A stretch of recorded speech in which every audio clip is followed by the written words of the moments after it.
By the way, speaking of basketball, we got the Lakers.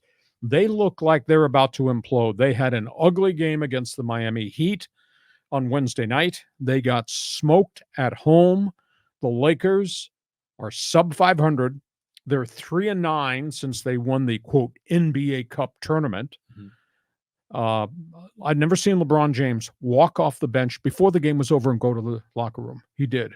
With about 30 seconds ago, he just got up and walked out. And evidently there was an incident within the locker room after the game.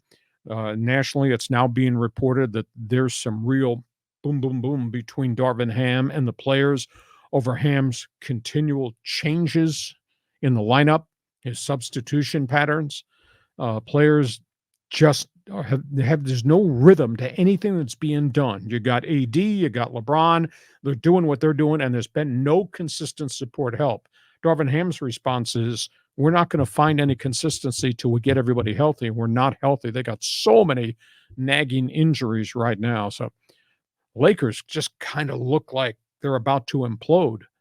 And it'll be interesting to see if they can gather this thing back. But it's sure evident to me that LeBron and AD have to play 35 minutes a night for the Lakers to be in these games. And what's the wear and tear factor for those older guys to have to do that many minutes that for the rest of the season? Yeah, this is weird. Yeah, especially after last year, they get to the Western Finals, they win the in-season tournament, and you're thinking, hey, and they won the off-season, right? With all the player acquisitions, you thought the sky was looking positive for them, and now it all goes the other way. So, yeah, I mean, how old is LeBron?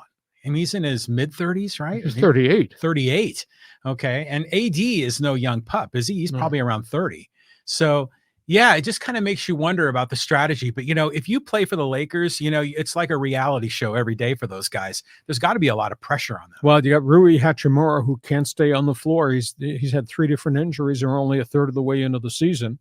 And they got problems with Cam Reddish. They got problems with the guard that came from Miami. Gabe Vincent's had knee surgery. Those were the 3 components. They said, okay, this is going to be a difference maker joining the big 3. D'Angelo Russell's been benched. It gave him a multi-year contract extension. His game has been streaky. And Austin Reeves has not been what Austin Reeves was a year ago when he caught everybody's fancy and kind of caught the league by surprise. Said, boy, their components just don't fit well. As we sit here doing this podcast, they're 11th in the NBA West. The Lakers are 11th. Wow. If the playoffs started tomorrow, they'd be like you and me watching the games on TV. But there's still a lot of basketball to be played. But, boy, there's some stuff going on within. All of a sudden, the coach who seemed to figure it all out last year at the trade deadline when they gave him different players haven't been able to figure this out again. So I don't know whether it's personnel or it's injured personnel that have made the big difference. Playoffs? You talking about playoffs? We'll be talking about playoffs when we go forward. Hey,